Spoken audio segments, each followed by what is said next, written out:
Since sa panibagong buwan ito, ay syempre sisimulan natin ang panibagong serya ng pag-aaral at napakalaga na matuto at lumalim tayo sa katuruan ng salita ng Diyos.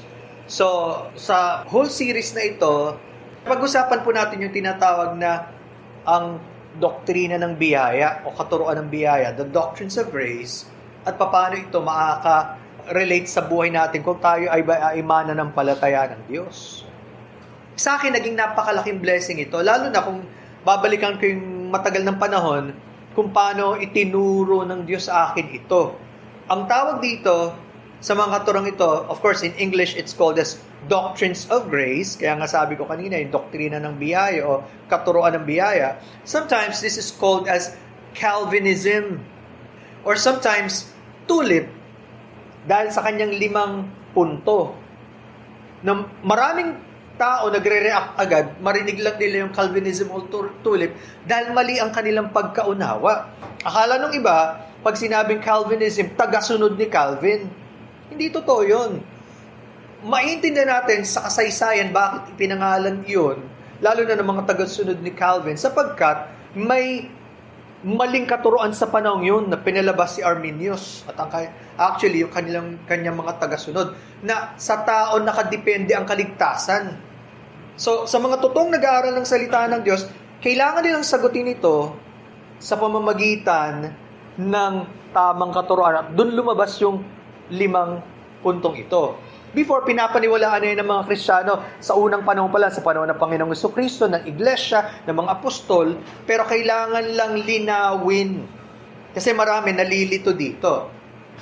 Aminin ko, pupwede ng isang tao ay maligtas at maging Kristiyano na hindi niya alam ang mga bagay na to o hindi niya ito pinapaniwalaan. Kaya lang, etong sabihin ko, magiging mababaw ang isang Kristiyano kapag hindi niya ito naintindihan.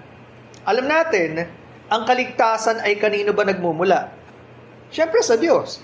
Ang kaligtasan ay nanggagaling sa pagsisisi sa kasalanan at pananampalataya sa ating Panginoong Hesukristo. Hindi sa mga katuruan, hindi sa doktrina, hindi sa iglesia, hindi sa gawa, walang kinalaman yun doon.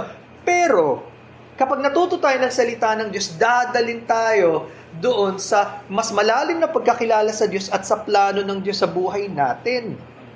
Dito, kailangan matuto ang karamihan. Punta po natin ang una nating talata sa Acts chapter 20, verse number 21. Ang mensahe ni Apostol Pablo ay pareho noon at ngayon. Ibig sabihin, hindi nagbago. Kung ito yung sinabi niya noon, ito pa rin ang katotohanan. Anong kanya daw sinabi? Sabi sa Acts 20:21, testifying to Jews and also to Greeks, repentance toward God and faith toward our Lord Jesus Christ. So sa panahon yun, 2 lang ang grupo ng mga tao, yung mga Hudyo na piniling bayan ng Diyos at lahat ng hindi Hudyo, mga Griego, mga Gentiles, kasama tayo sa Gentiles kung tutuusin Walang pagkakilala sa Diyos. Pero sabi niya, pareho pa rin. Kahit sa mga Hudyo, kahit sa mga Hentil na hindi nakakakilala sa Diyos, 2 lang.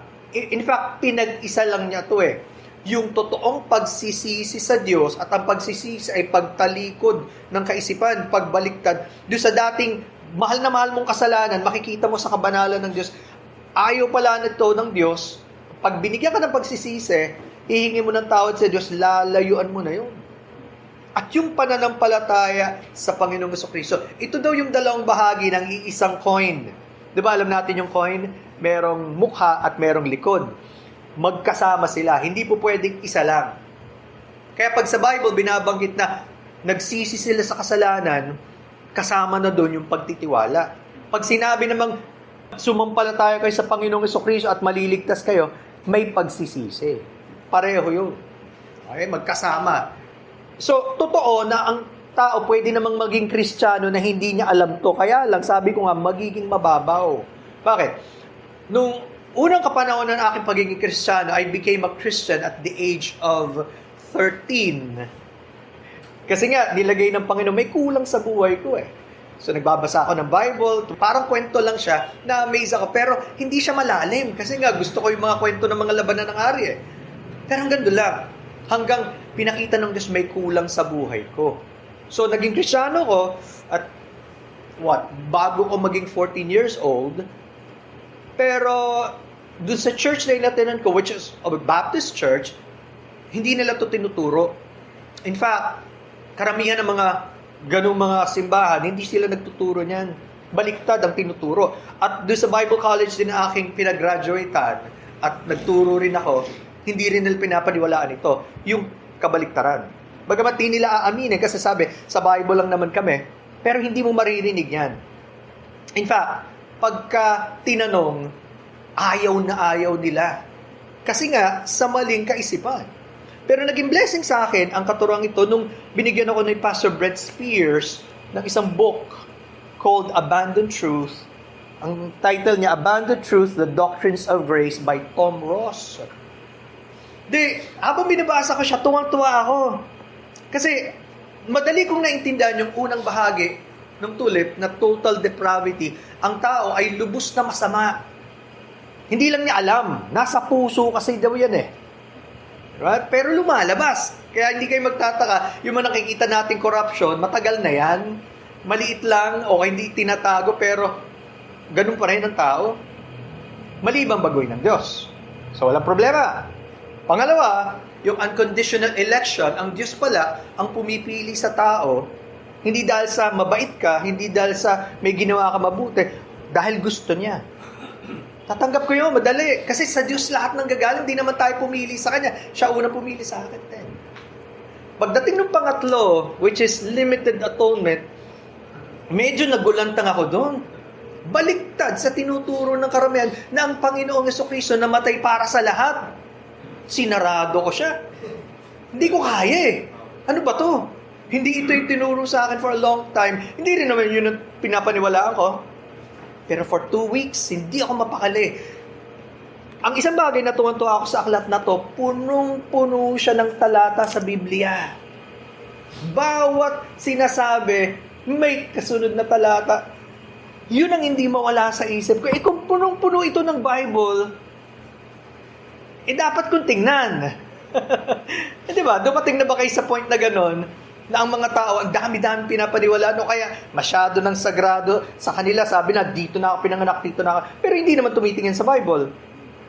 Pero ang dapat stand ng isang Christian, ito ang sabi ng salita ng Diyos, ito ang dapat kong paniwalaan at sundin. Yun. After the 2 or 3 weeks, handa na yung isip ko. Nananalangin ako, of course. Hinanda ng Diyos. At nung binabasa ko na siya, boom, biglang naging buhay na buhay yung salita ng Diyos. Kaya pala, ito yung isang bahagi na hindi ko alam at hindi sinasabi sapagkat mali ang pangunawa ng karamihan. In fact, dahil nga naging pagpapala sa akin ito, maraming mga bagay ang naging malinaw sa akin na dati alam ko na yung mga talata pero nagkaroon siya ng bagong kahulugan. Mayroon pa nga nagsabi, kapag totoong naunawaan mo yung doctrines of grace, para kang naligtas ulit. Parang gano'n ang dating na parang, wow, ito pala, yun, na dati hindi ko alam. So, an example is Matthew 1:21. I'm sure alam niyo yan. Ano sabi sa Matthew 1:21? Kung hindi niyo alam, dapat alam natin yan. Sabi sa Matthew 1:21, and she shall bring forth a son, and thou shalt call his name Jesus, for he shall save his people from their sins. Maliwanag. Binibigay ito sa panahon ni Jose, nung nagdududa siya, talaga bang dapat kung pakisamahan si Maria, nagpahayag sa kanya, at sinabi na nauna kay Maria, dadating ang Mesiyas ang tagapagligtas. Hindi pa pinapanganak ang Panginoong Jesucristo dito pero hula at sinabi, siya ay manganganak ng isang lalaki, ang ipapangalan ay Jesus, na ang ibig sabihin ay tagapagligtas. Bakit daw? Sapagkat ililigtas niya ang kanyang bayan sa kanilang mga kasalanan. Again, ito sa halimbawa na ang tagal-tagal ko nang alam as a Christian, doon nagkaroon ng kahulugan. Bago pa dumating ang Panginoong Jesucristo, bago pa niya ibigay ang kanyang buhay, meron na siyang bayan na ililigtas. He shall save His people from their sins. Kaya hindi totoo yung sinasabi ng karamihan, kasi ako ang humanap sa Diyos. Yung panahong handa na ako, tumawag ako sa Kanya. Hindi totoo yung bakit. Hindi mo siya hanapin. Kung ikaw sa sarili mo lang, ang Diyos ang kumilos sa buhay mo. Kaya kung tayo tatawag sa Panginoon sa pagsisisi at pananampalataya, kumikilos siya sa buhay natin.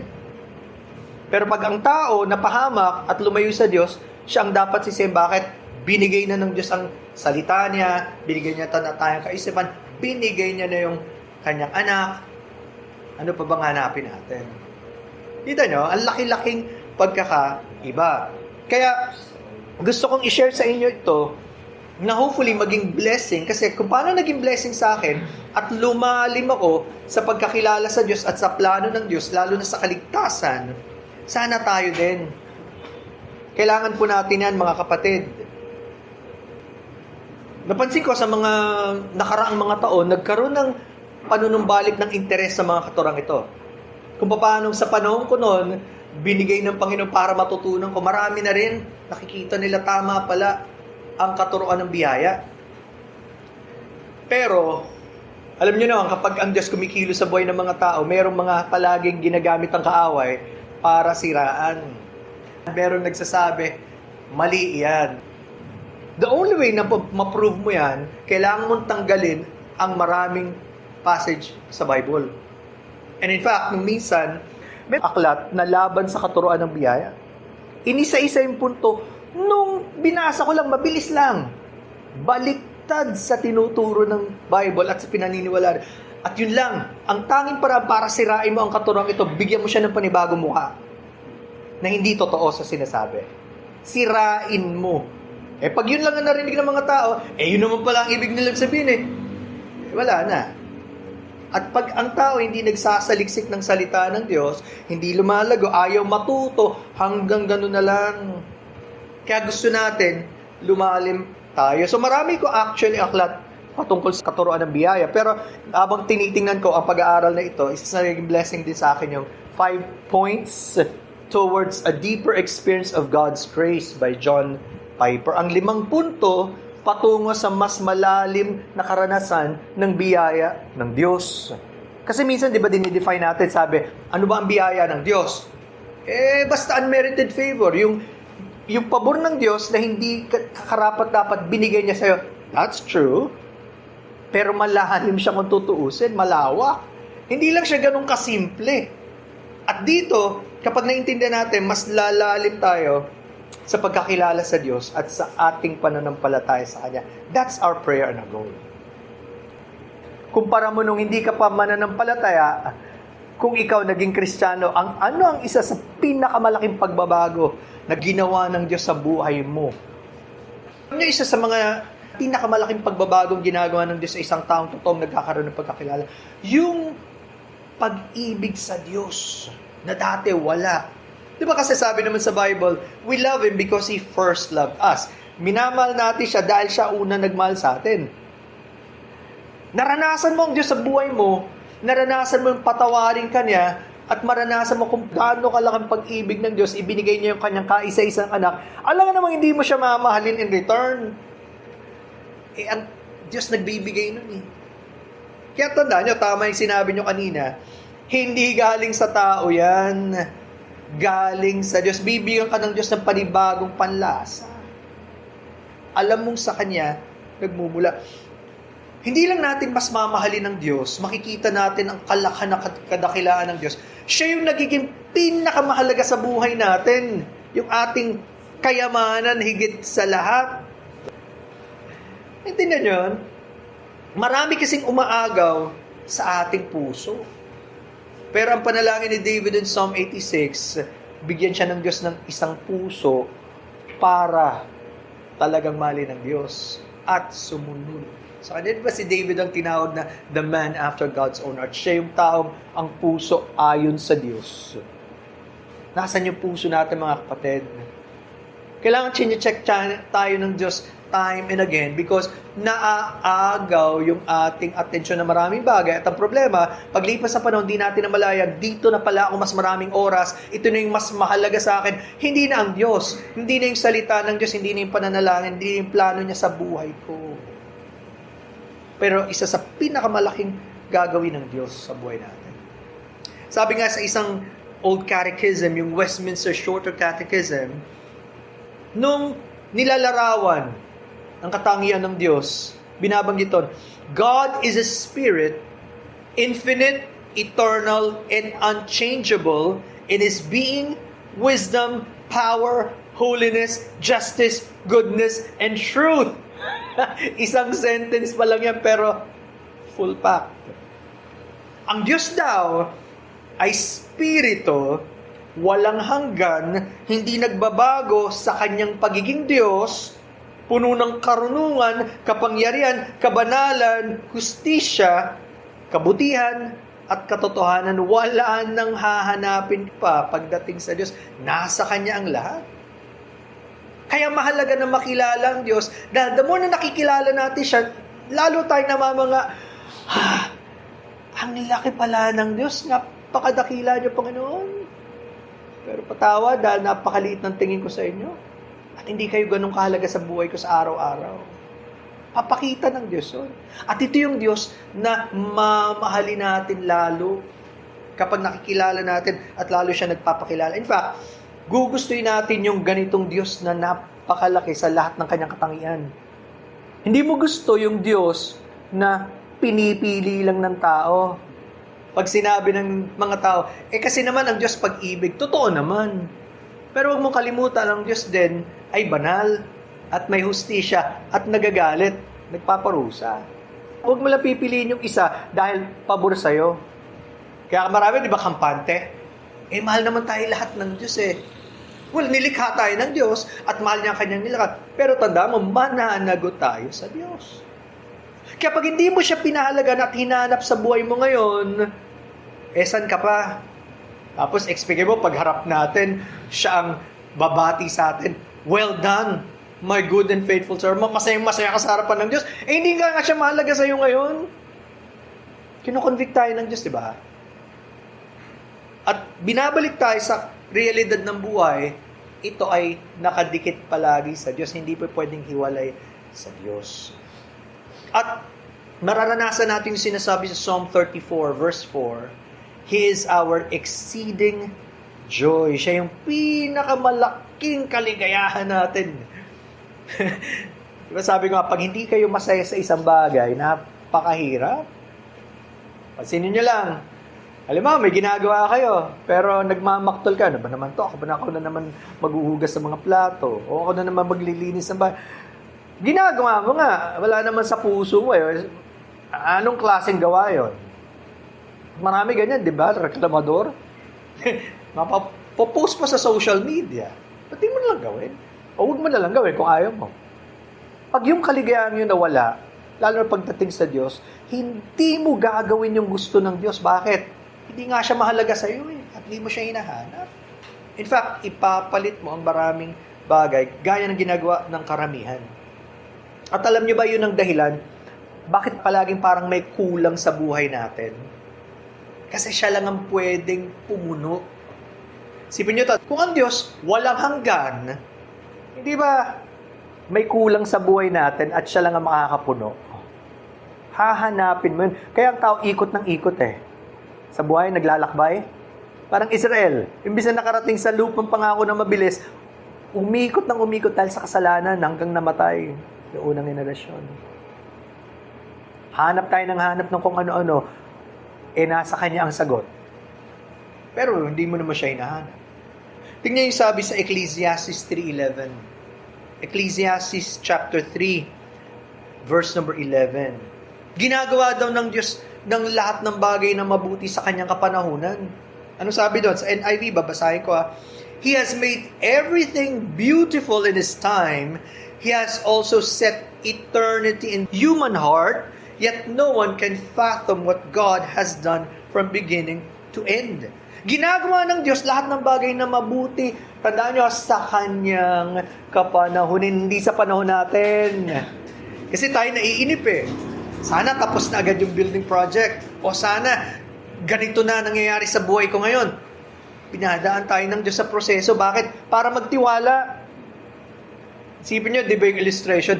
Kung lahat nasa iyo na, ano pang hahanapin mo? Hindi ka na maghahanap. Ang problema, yan ang sabi ng Diyos sa isang iglesia, feeling mo, nasa iyo na lahat. Ang di mo alam, hungkag, kulang ka, walang-wala pala sa'yo.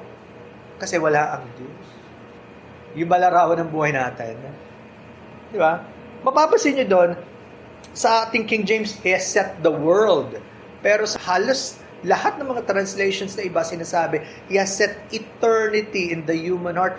Yung alam nating, hindi lang tayo para dito nabubuhay, meron pang higit. Kaya pag dito ka nabuhay, kulang. Kahit gaano pa kakaraming ikamal mo. Sapagkat meron pang naghihintay mas malawak. Ang tanong, pinaghahandaan ba natin? Puro dito lang tayo nag-invest Tama namang kumain, tamang mag-impok, tamang mag-ayos, magaya, ayusin ang pamilya, tama lahat yan. Huwag mo lang kakalimutan na hindi lang dito natatapos lahat. Kaya natin ginagawa dahil haharap tayo sa Diyos. Pinakamahalagang konsepto na pag wala ang Diyos sa buhay mo, hindi iisipin ng karamihan. Pero hindi daw kayang arukin ng tao ang ginagawa ng Diyos mula simula hanggang katapusan. Bakit? Walang hanggan nga ang Diyos. Kaya pag siya nagpahayag sa atin, pasalamat tayo, Lord. Thank you, tinuturuan niyo pa kami. Pwedeng sa matagal na panahon, kagaya ko ng karamihan, nabuhay, ginamit yung buhay, pero hindi pinahalaga ng Diyos. Huwag mo baliwalain yun. Iba-iba tayo ng antas ngayon, iba-iba tayo ng edad, iba-iba tayo karanasan, pero isang bagay ang tiyak, kailangan natin lahat ang Diyos. Kahit nasang antas pa tayo. Wala nang mas mahalaga Kita nyo? At dahil ang Diyos, hindi nagbabago, alam nyo, gustong-gusto natin yung something na medyo hindi pa iba-iba May konting stability naman. May security. Di ba? Kaya pag pinag-uusapan, gusto natin, syempre, maayos na trabaho. Gusto natin, medyo maging maayos sa pamilya natin. Ayaw mo na palagi na lang, isip ka ng isip, ano naman ba mangyayari? At dahil ang Diyos hindi nagbabago, siya ang nangako, ang taong lumalapit sa Kanya at kinalulugdan niya, pinananaanan niya, hindi na niya iiwanan magpakailanman. Meron pa bang masigit sa Diyos pagdating sa hindi pagbabago? We are creatures of change, but God is not like that. Kaya nga walang katulad ang Diyos. Walang pwedeng ikumpara sa Diyos.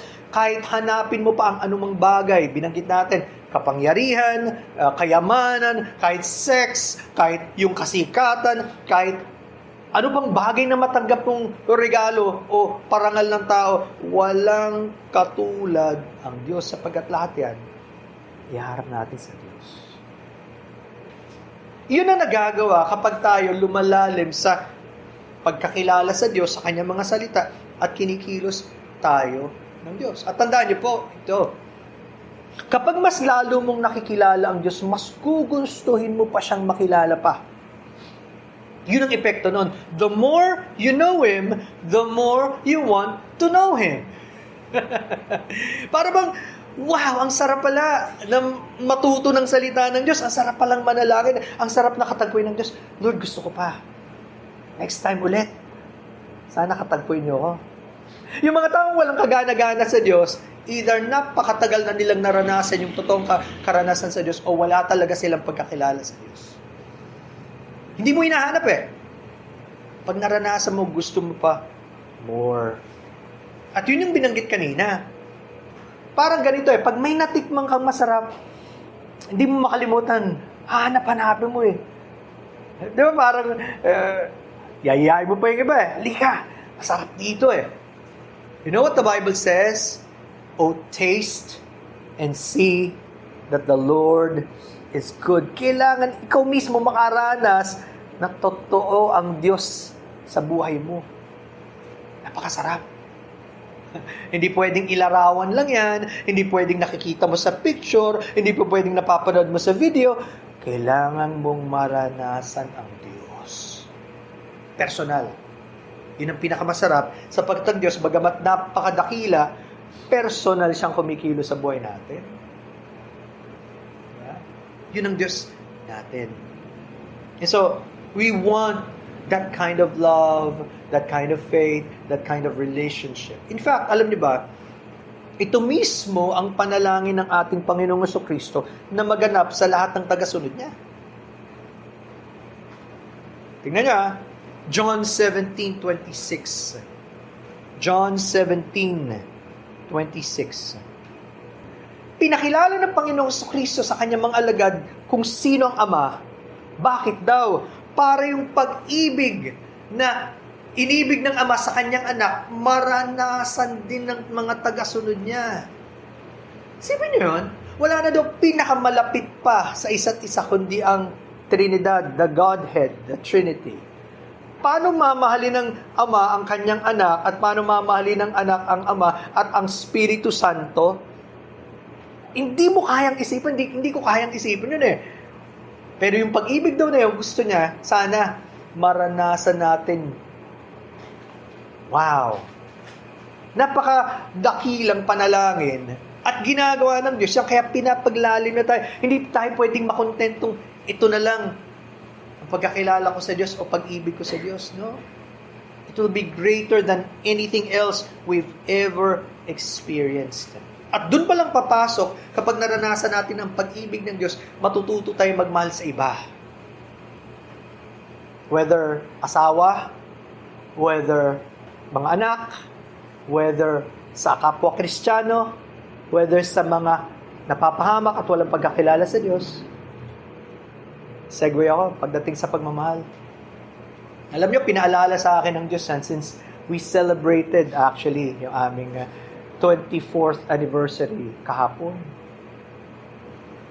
At habang minimeditate ko ang maraming talata sa Biblia, hindi mawala-wala yung aking attention sa Ephesians chapter 5. Of course, ang command sa babae is to submit to the husband, just like yung kanyang pagkilala sa Panginoon in all things.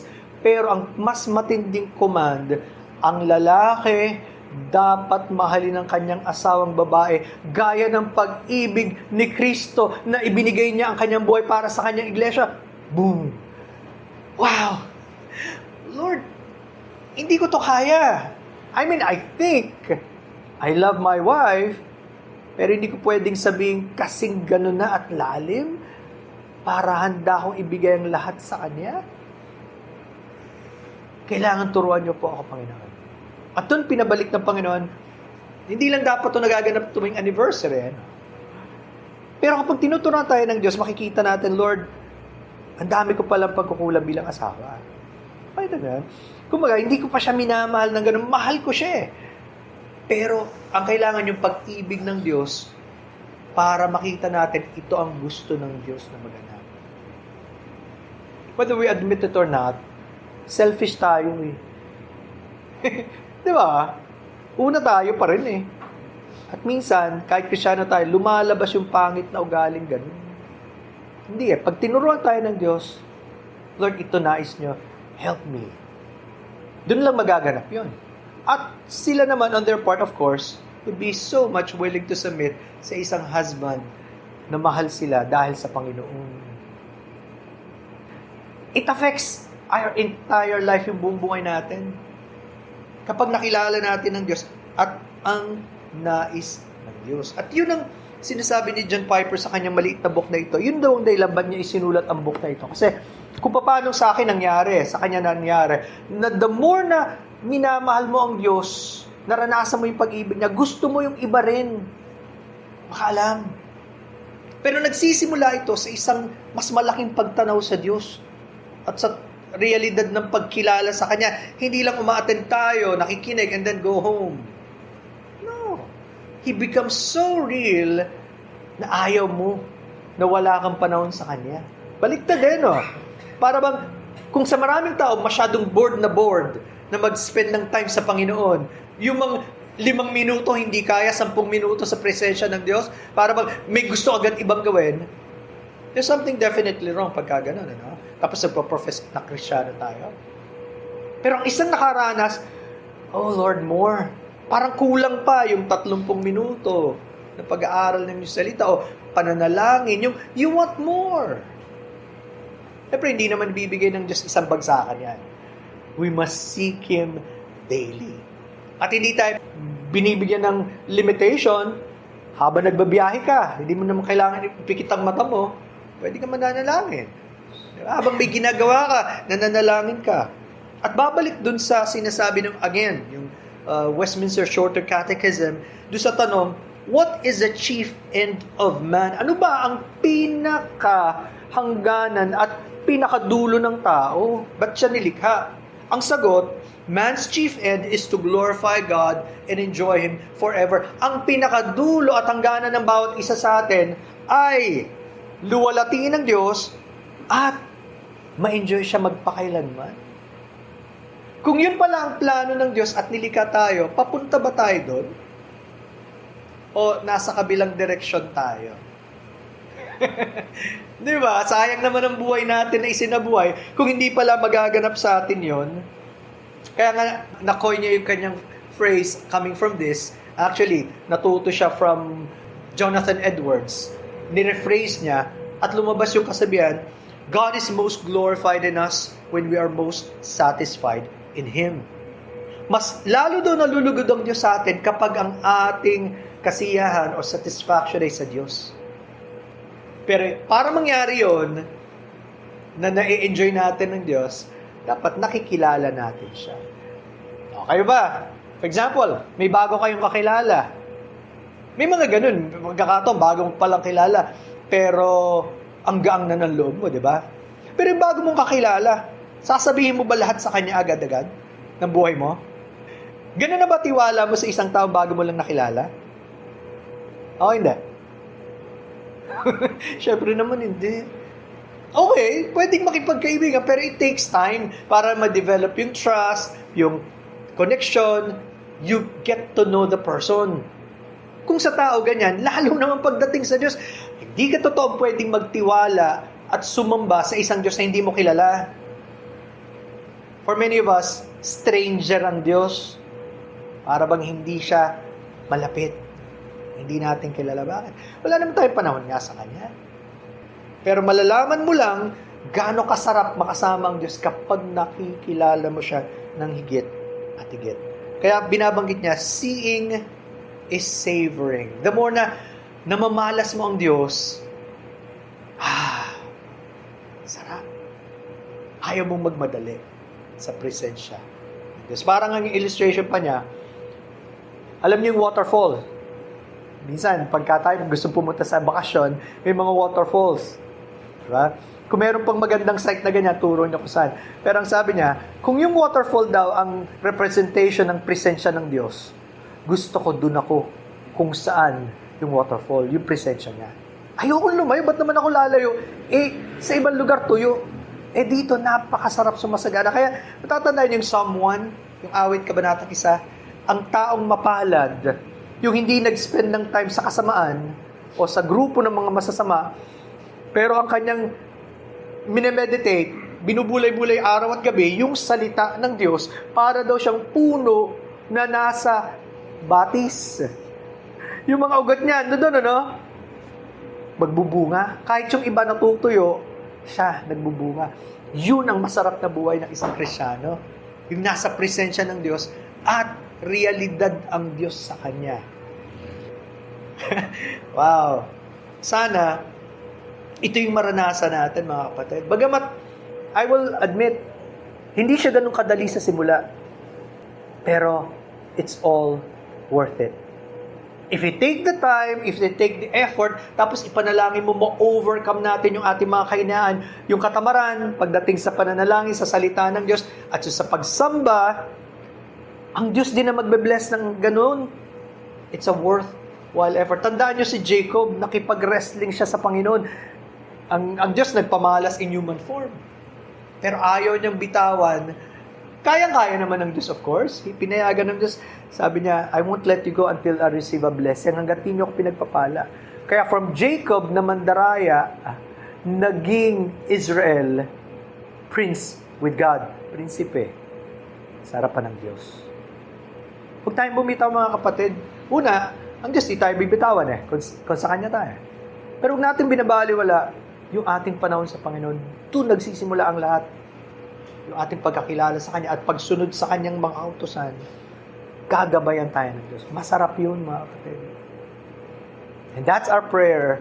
Mas marami pang Itayo ang Diyos sa mga lalaki at mga babae na totoong nagmamahal sa Kanya at handa magpag-aral sa Kanya.